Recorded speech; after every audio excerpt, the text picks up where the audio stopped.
Video, I'm going to review what we covered in the last week of class, which is the process of putting everything together for your final assignment. And that would be taking your completed poster artwork, adding in all the logos and information that is needed, a little bit of review with using InDesign for that, and then taking that artwork and adding it to using it with the Blu-ray format. So as you can see on the screen here, I have my poster. It is 10 by 16 inches. You can see that I've got a layered file here. It is Photoshop layered file. I've got everything in there. I built my poster. Logo is placed in as a vector smart object. I've added some effects to it. I've used various layers and color blending modes to add in all the layers and details. There's that awesome orange gun once again.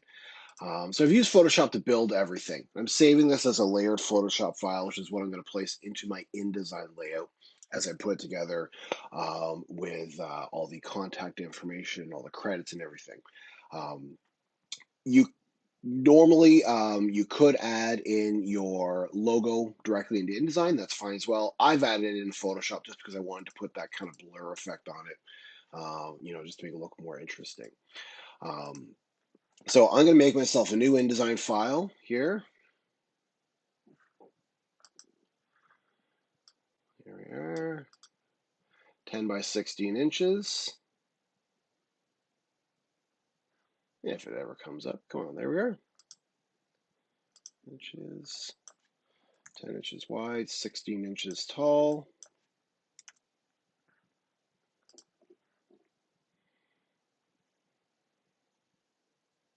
And into the background, I'm going to be placing as my background layer, my layered Photoshop file. I don't need to copy and paste it in. I'm just going to literally do file place. And then that allows me to have it as a background layer. So file place.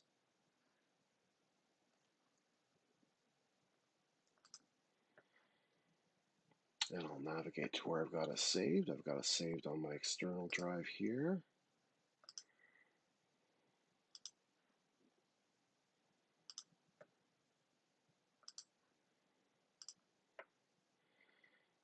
There. Now I'm just quick for the sake of making this video run quicker. I'm using the JPEG version, but normally I would use the PSD version. It's just that it makes the computer run a little bit smoother, a little bit more efficiently for the purposes of recording a video. All right, so I've got my artwork placed in the background there. I'm going to label my layer background artwork. There we go. I'm going to lock it. I want to add in some copy. So I'm going to make a tagline layer.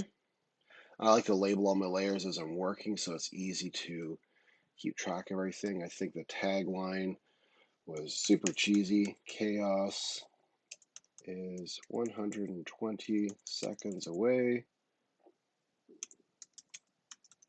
That'd be 2 minutes, 120 seconds. Let's make that white type. And I'm just using this in InDesign. The reason why, once again, is InDesign allows us much better control and formatting of our copy. Plus, also then when we package and export files, it allows us to make sure that we bring all of the required typefaces, formatting along with us. I'm just making this bigger. 120 seconds away. Oops, spelling. Chaos. There we are. That typeface does not look that great. As I'm working with type, always I like to turn on hidden characters. Type, show hidden characters in InDesign. And that way then it allows me to see what I've got going on. I'm going to make this all uppercase. I can do that quickly using all caps. There we go. Chaos is 120 seconds away.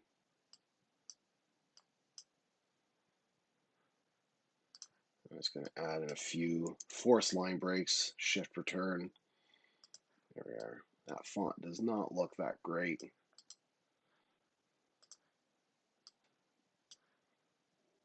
Let's see if they've got a medium metallic. Ooh, maybe a bold.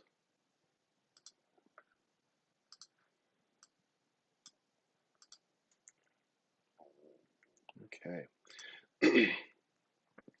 I want to add in all my movie contact information down here.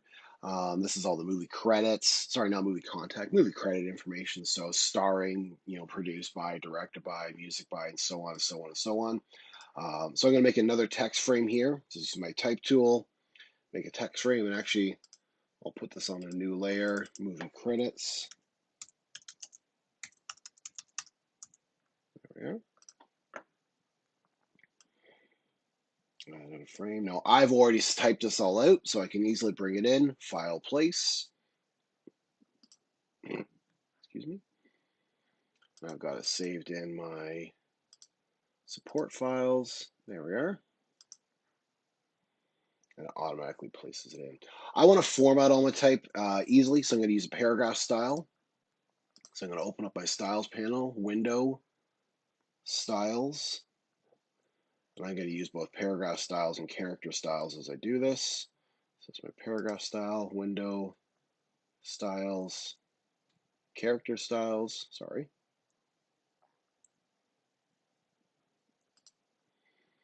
And I'm going to use my paragraph styles for formatting all the body copy. So I'll set my type white, so it's easy to see on the background. I'm going to use the same typeface I was using before, just so there's consistency. I'll stick with Roboto. There are movie credit titles. Actually, I'll see if if I have Roboto condensed. That'll look a little bit better. Let's see. Oh, I do. There it went. Roboto condensed. That'll make me look a little bit better. We'll see if I got a medium weight. I do not. Bold looks too big, so I'll just go with regular. And I'll zoom in here as I'm doing this so you can see a little better.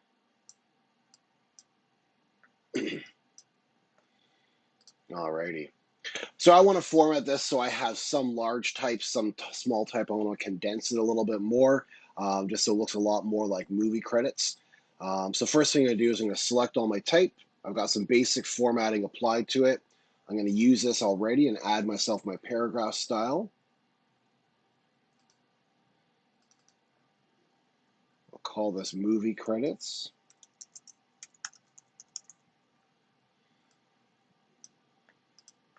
Roboto condensed, regular, 12 point. Well, maybe I'll bump it up to 13 or 14 point.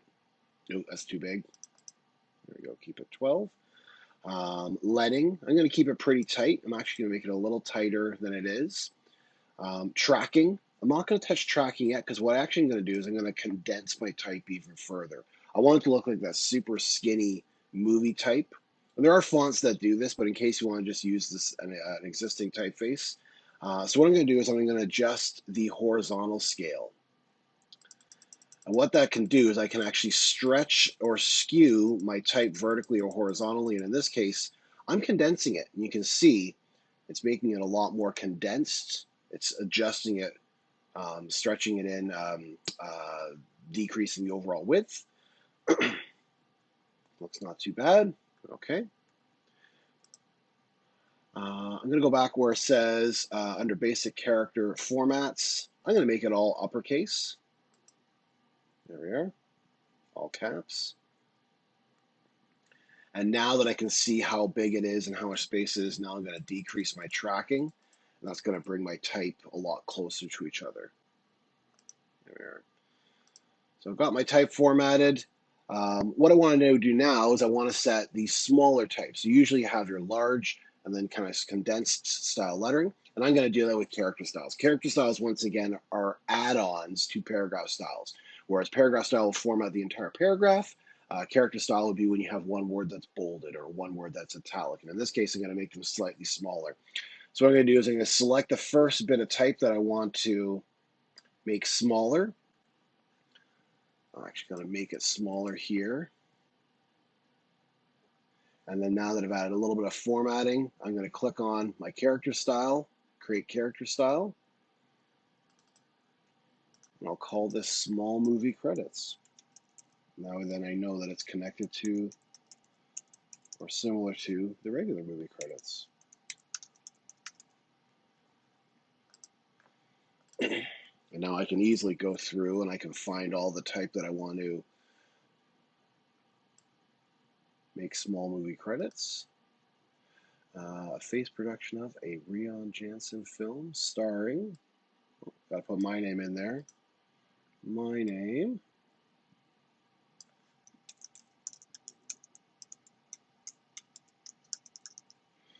And then you might notice there's this weird little symbol here. This sometimes happens when you import type and whatever font the type was set in, the computer doesn't recognize the character. It's added some weird little symbol. So I'm just going to change that to an actual space. I'm going to go and double check that and do that with any other spots that I see that showing up. Well, Cuba Gooding Jr. is in the movie. Good for him, getting some work. An annoying guy from Friends. Oh, James Corden. This movie sounds like it's absolutely fantastic. Meryl Streep. Music by. Make that smaller. Edited by Hugh Jazz. Production design by Phil McCracken. Oh my goodness, Jonathan, grow up. There. Director of photography.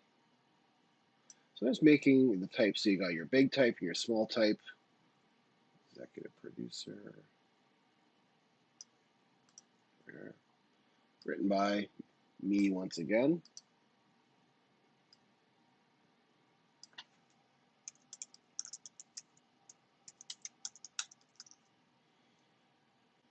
And produced by Zack Snyder.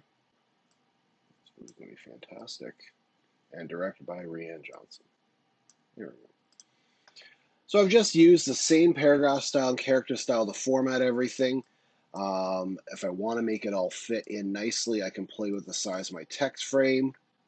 I can also edit the paragraph style. Maybe I make it a little bit smaller. 11 point. How's that fitting? A little better. Maybe I change my tracking a little further. Well, there we go. So I just adjusted my size and my tracking just a little more, and it makes it all fit in. Oh, uh-oh, look at that. We got hyphenation turned on. Better fix that. Here we go. Not all fitting now, so I'll just adjust my text frame a little bit. There we go. So sometimes it's a matter of playing your text frame. I think I need to adjust the overall width. Sorry, not overall width, overall justification maybe a little. So I'm going to set it fully justified.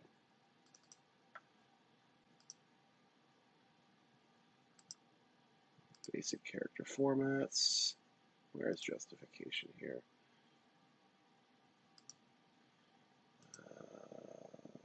Fully justify. There we go. Now everything fits in nicely. So I've got my movie credits thrown in there, and as I said, there are movie credit fonts you can actually get where they have uppercase and lowercase, but if you don't want to find them or you don't know where to find them, you can easily do all your formatting using paragraph styles and character styles. The last thing we need to do with our poster here is add in all of our movie information in terms of production companies' logos. So I'm going to add those down here at the bottom. And once again, because it's InDesign and I've already created them using Illustrator, which are included with the project files and also the Week 12 files, so they're there for you to use. To bring in Illustrator files, I'm going to bring in the same movie credits layer. All I have to do is do File, Place.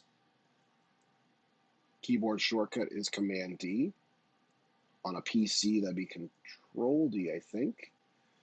And I'm going to navigate to where I've got my movie file information.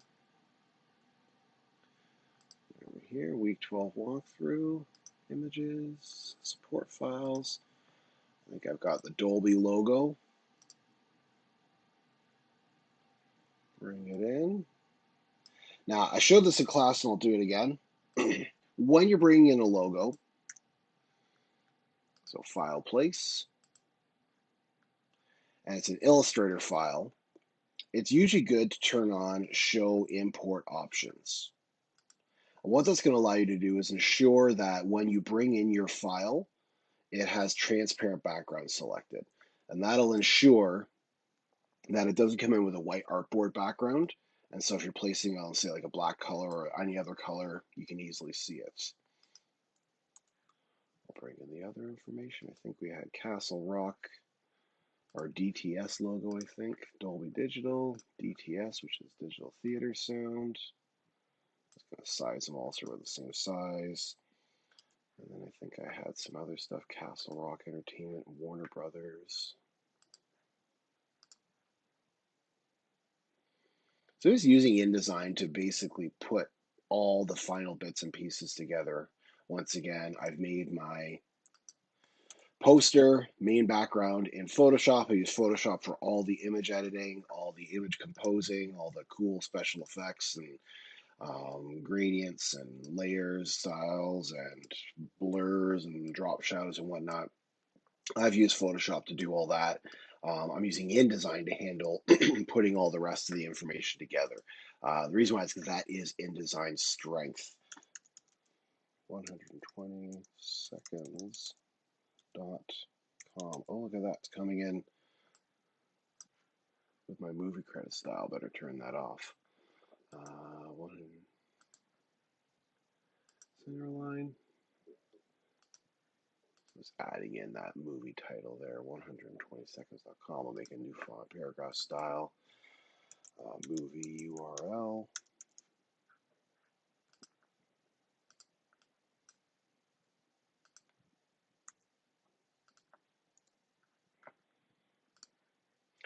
So now I've got myself a nice InDesign file.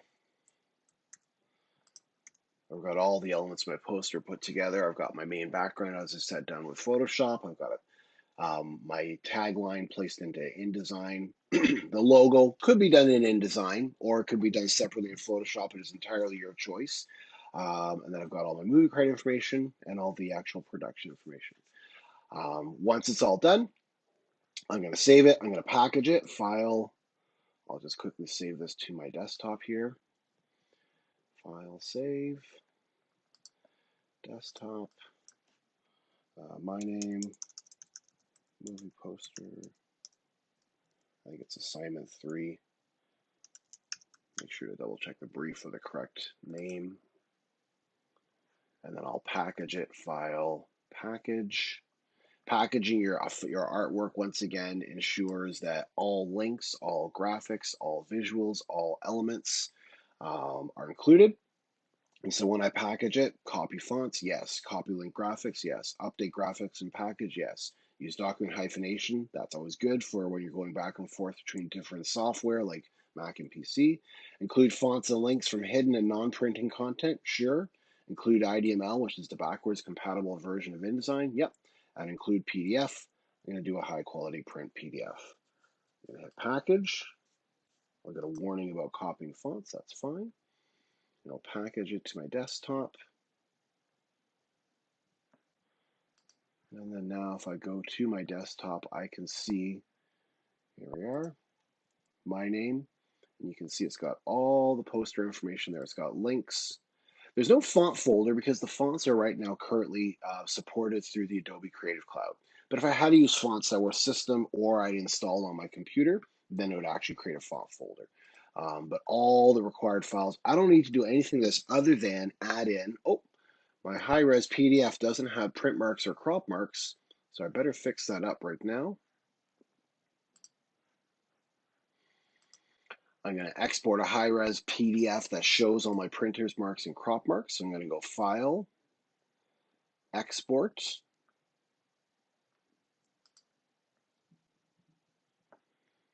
I'm going to export it into that folder that I just made, movie poster. I'm going to add on high-res H, so I'm going to put HR, so remember it's high-res. I'm going to select Adobe PDF Print. And in the printer's options, I'm going to make sure under where it says marks and bleeds, I'm going to turn on all the marks and bleeds. This is going to ensure that it's got all the printer information that would be required. This is normally what would be sent to a printer. When I say printer, I mean actual like a print production company or like a print shop. And that way then they ensure that they have all the ability to properly print it and trim it down. It's a nice high resolution file. We also need to save a low res file. So File, Export. And this time I'm going to save my same file, but I'm going to choose Adobe PDF Interactive. This is going to give us a low-res version. I'm going to add LR onto there. Low-res is something you can easily email to people. You can email to a client. You can email to a coworker. It doesn't have all that print information, so they're not going to see a lot of that excess stuff, but more importantly, it's going to be downsampled to a size that's easy to work with. And you can see I have the option under compression. I have the option to change the size. I might go to say image quality high, change the resolution down to 96, hit export, and that'll give me a lower res PDF that still looks good, but it's easy to export. And you can see here the difference, that high res PDF. Now this one's only 690 kilobytes because I didn't use the actual layered Photoshop file, but the difference is the low res is 256. Sometimes it can be a difference of the high res can be 30 or 40 megabytes, and your low res can still be 700 or 800 kilobytes. So it's something that can easily be emailed and sent to anyone via email without issue. So that's putting together your poster. That's poster design, which is relatively once you have the main background done in Illustrator, it's mostly just a little bit of InDesign work. And what I'm looking for in terms of the final production is paying attention to all those technical details, like labeling your layers and organizing your file. That's what I'm looking for. Now, to set up your Blu-ray requires a little bit of extra work, and I've actually given you a Blu-ray file for you to work with to save you the trouble of actually having to set up the Blu-ray file. Let me go here to where I've got that provided. So I've actually got under the support files that go with the assignment, I've got a Blu-ray template. The reason why is because it's an odd size and it just saves you having to actually set it up. Now, you'll notice in that actual file, it has a little bit of information about the actual size of cover, front cover, and the spine. And that way then, if you're setting up your own Photoshop file for your Blu-ray backgrounds, you actually know what size to set them at. The cover itself is different size from your poster. So you can't directly just drag your poster in here and have it fill in. You actually have to do a little bit of resizing and editing and adjusting of your poster. And that's where having that layered poster file like what I had is handy, because I actually, and I'll spare you having to watch me do it, but I actually went in and resized it so it can easily fit. Now in the InDesign file for the Blu-ray, there is a template layer already existing here. This is a non-printing object, non-printing layer. And what that means is that if you set your artwork on the template layer, it will not export as a PDF. It'll just come out as a blank. Your PDF will come out as blank because this layer is actually set as non-printing. So I'm going to go ahead and lock it, and I'm going to make a new layer, and I'm going to call this background artwork.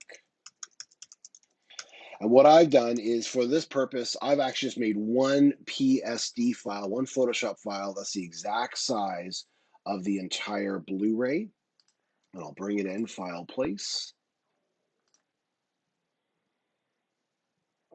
I'll grab it here.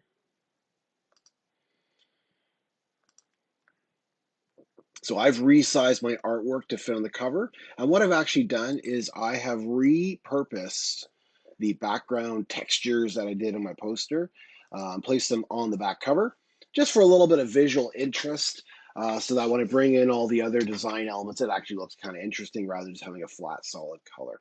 Now, there's nothing wrong with having a flat color, depending on what the style of your poster, the style of your design is. That could totally be okay. I just felt it added a little bit of value. You can see that I've adjusted my poster size. I've brought the main image down, brought this up at the bottom. There's still a little bit of room if I wanted to put Chaos is 120 seconds away at the bottom. I could easily still add that tagline. But main thing here is that my poster wasn't just placed in having black bands or space on the sides. I've actually repurposed it, resized it to fit within this layout. And that's something which a lot of design work is, that it's not just creating the main design, but then it's reformatting, resizing, and adjusting it so that it fits wherever we're needing it to fit. All right, I got my background layer. I'm going to lock it. I'm going to make a new layer. I'm going to call this one, say, body copy. And this is the layer I'm going to add all the pertinent information for my Blu-ray. And if I look at my sample that I've already made, excuse me, So look at my sample that I've already made. You can see I've got the Warner Brothers logo. I repeated my logo on the tagline. I've got the DVD, so this is all on the spine. It should be a Blu-ray logo, not a DVD, sorry. I've got my barcode, my logo repeated. I've got a write-up all about the movie, some movie shots here to add visual interest. Repeated the content at the bottom for the credits for the movie, excuse me, and then just other little bit of repeating logos and whatnot and content information for the actual movie. So I'm going to put most of this in. Now, we've done a lot of this already, and I'll spare you watching a full video of me just adding logo, adding logo, adding logo. I'm going to focus mostly on just setting up the type. I'll add in a couple of the icons. I'll add in the images, and then I'm going to set this up using a table just so you can see how easy that is to do. So in InDesign, I'm going to start on the back cover by adding in, I've already written this in a Word doc so I can easily place it in, File, Place.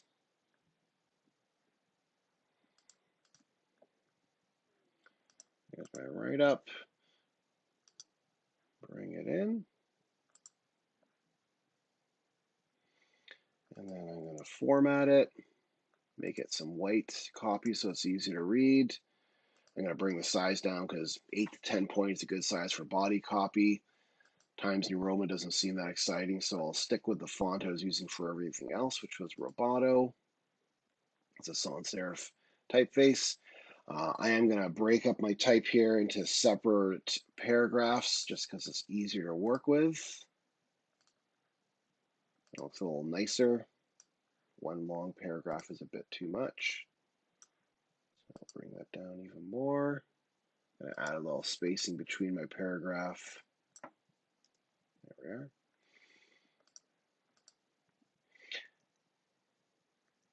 There we go. Looks a little bit okay. I'm just going to make a paragraph style for that just so it's easier to work with later on. Body copy style.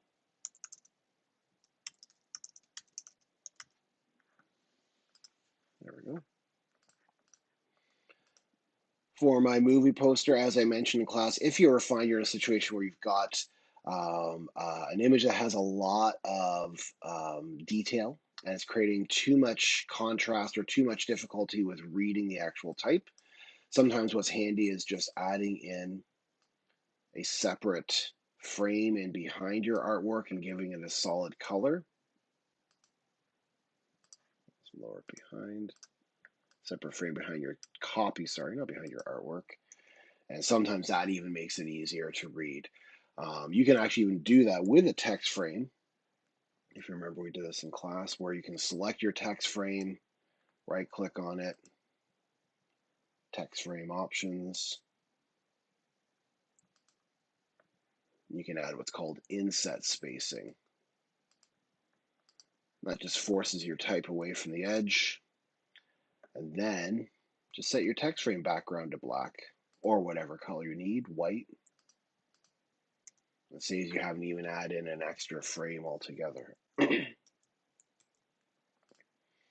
I think the contrast is relatively easy to read here, but I might revisit that afterwards. All right, I've got myself some body copy. I've already added paragraph style. I do want to see paragraph styles and character styles used. I'm going to add in my barcode so that people, when they're buying this, they can scan it in. Barcode.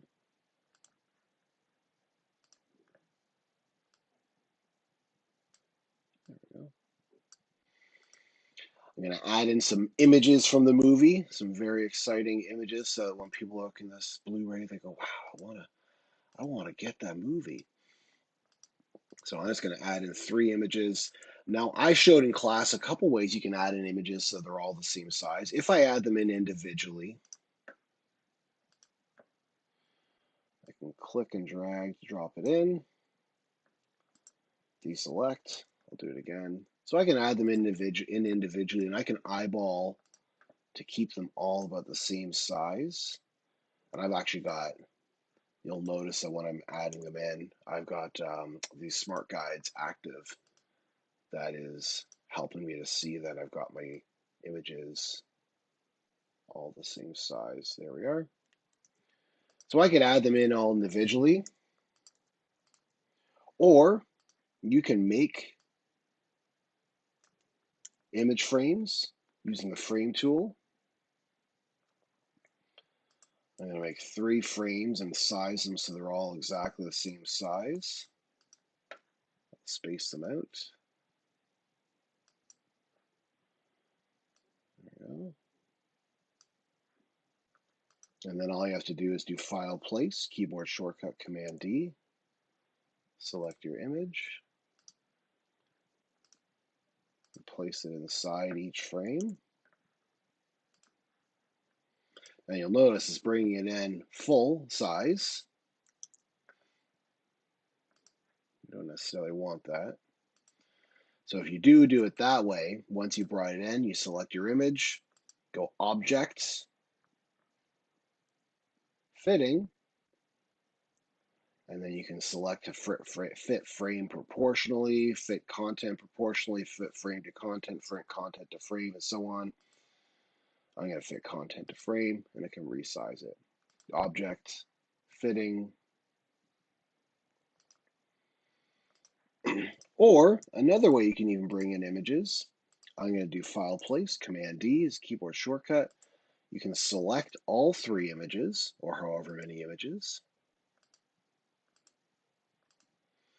And then as you're importing them, if I hit the left, right, up, down arrows on my keyboard, I can actually change this. So instead of bringing in 1 image, it's going to simultaneously place all 3. And it places them all the exact same size as well.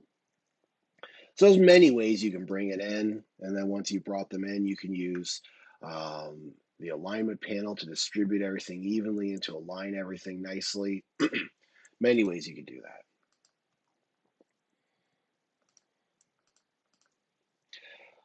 So the last part of our Blu-ray cover is that section which has all the production information, the screen ratio and the Dolby Digital and everything. And I set that up using a table. Tables are kind of almost like Excel files or Excel spreads in that they have a bunch of different cells that are aligned in rows and in columns. But in InDesign, we can easily resize them to whatever size we want. To add in a table, we start by making a text frame with the Type tool. And then in that frame, we're going to go Table, Insert Table. And I'm going to make a table that has, I'll do 2 rows, and I'll do 6 columns. And there we can see our table. I'm just going to zoom in even closer so you can see this as I do it. There we go. Tables are basically kind of like having a whole bunch of tiny little text frames that are all connected, but they also all format together at the same time. A table by default comes in with a black stroke. So in order to change the stroke, I'm going to select all the actual cells within the table. And up here in the control panel is 2 ways we can change the stroke. We can actually change the stroke right here. But you'll notice it shows us a little graphic of the parts of the table you have selected. And the blue represent the edges and the horizontal and vertical strokes of the table. And right now you can see I do not have that horizontal line selected. So I'm just going to click on it to select it. And then I can actually change my table stroke to white. And you'll notice now I've got a white edge table. If I want to do it another way, I can select all the cells in the table. And I can either go table options, or cell options, or I can right click and get that same dialog box. In this case, I'm going to choose cell options, and that's going to allow me to select strokes and fills. And in here, oh, there's that little graphic again. I can see I've got all my strokes and all my vertical and horizontal lines selected, and I can actually change the color in here as well. I can change the weight if I wanted to. But I can easily change the color of the strokes to whatever I want, depending on your design, your layout. Now to change the size, all you have to do is with the Type tool selected, hover over any of the strokes, vertical or horizontal, And you just click on it and drag, and you can change the size of the cells. And you can do that vertically, you can do that horizontally, you can easily change the size of the cells. And this way then you can have different cells at different sizes, like I have in my example.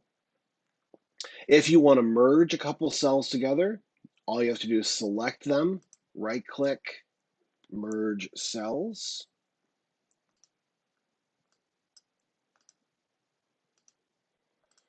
And you can easily set it up to match what I've got in the example. You can see here I've got different size cells, and then the last few I've got closed captioning, widescreen, full screen, all that. Really tried to nerd out when I was setting this up to make it look as accurate as possible, like a real Blu-ray. Now I've added in a few logos in there as well, and adding in a logo inside your cell is relatively easy. A couple ways you can do that. I'm going to select inside the cell, and I can go File, Place. I can place that logo in.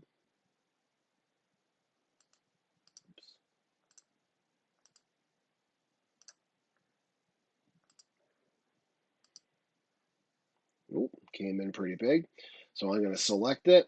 And I can actually scale it down using the scale tool. Keyboard shortcut is S. There we go. I can place it right inside that frame. I can add in type, widescreen format or something like that. All type inside a cell is controlled also by paragraph styles and character styles as well. So I can make my type, I can make it look like whatever I want. I'll make this a really small type here, set it to Roboto because that's what I've got everything else set to. Make it small, center aligned, make it white. There we go. So I can add in all that content as well, just like I did on the poster cover, and so on and so on. Once it's all said and done, we'll just assume that I've gone through and added everything like you can see in the sample. Once it's all said and done, I've added in the logo and the contact info, the movie credit information, everything. Final step is once again to save it and then to export it as a PDF and then to export as a high-res PDF and a low-res PDF. For the Blu-ray, once again, all the elements that I've added, and I'll just leave it on here for a second so that you can see. But I've added in my movie write-up typography here. Ooh, it's not the greatest. I should have done it more like it just in the example. I've got some movie shots. I've tinted them blue. My image is blue so they match my cover. I've got my barcode. I've added my logo to the back cover as well. I repeated all the movie credit information, added in a little bit more stuff. What I did for this, I just grabbed a Blu-ray and I just looked to see what I had on it. I just mimicked it. And on the spine, I've got the logos and information. So more or less trying to make it look as authentic as possible. And then when it's done, save your file, high-res, save a high-res PDF, save a low-res PDF, package everything up, and that's it. So final movie poster example. I'll show you my example here, my movie poster once again. It's got my background all done and designed using Photoshop. I've used multiple images, put them together, played around with some scan textures, did my best to try and make it look as realistic as possible.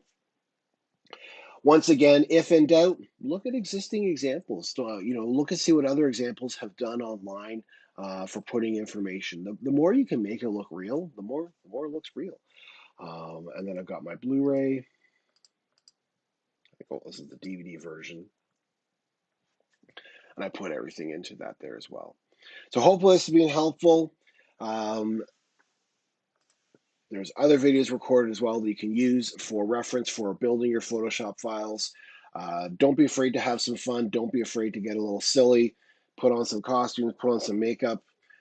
Be creative. I guarantee you that the more that you put into making your poster look amazing, the better results will be. The more you put into, being that character that's on your cover, you'll actually have some fun, hopefully, and the final result will look pretty good.